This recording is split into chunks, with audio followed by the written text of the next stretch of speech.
هیچ کەس یوسفە کوردەکەی لە چاڵەکە دەرنەهێنا. نزیکەی 400 ساڵ لەمەوبەر خان ئەحمەد خانی مێرنشینی ئەرتەڵان قەڵای زەڵم دەکاتە پایتەختی گەشتیاری و هاوینەی خۆی. لەم شوێنە سەوز و فێنکەدا پێویستی بە کەسێک دەبێت بە دەنگە خۆشەکەی کەشەکەی بۆ فێنکتر بکاتەوە. ئەو کەسەش لاوێک دەبێت بە ناوی یوسف کە لە هەوراماندا بە یۆسۆ ئاسکە بەناوبانگ بووە. خاوەنی دەنگێکی تایبەت بووە و بەردەوام سیاچەمانە و گۆرانی هەورامی بە گوێی خاندا چڕیوە. بە ماوەیەکی کەم یوسف دەبێتە کەسێکی نزیکی خان ئەحمەد خان و خزمەتی گەورەی دەکات.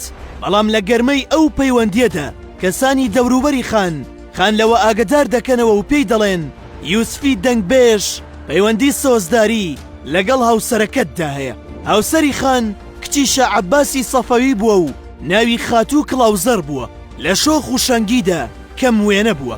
ئەم تۆمەت و دەنگۆیە وا لە خان دەکات بیر لە قورسترین سزا بکاتەوە. لەبەرەوەی چارەنووسی یوسفەکان ناوچاڵ بووە بیر لەوە دەکاتەوە لەسەر قەڵای زەڵم یوسف زیندە بەچاڵ بکات. بەڵام بۆ ئەوەی ببێتە پند بۆ خەڵکی تر چاڵەکەی بەستونی بۆ دروست دەکات. واتە یوسف بە پێوە دەوەستێت و بە بازنەیی دیوار بە دەوری داهەڵ دەچێت. بەم جۆرە یوسف لە ناو بەردەکاندا بەبێ ئەوەی کەسێک هەبێت دەری بهێنێت گیان لەدەست دەدات. هیچ سەرچاوەیەکیش نییە بیسەلمێنێت کە یوسف وا خیانەتێکی لە خان کردبێت.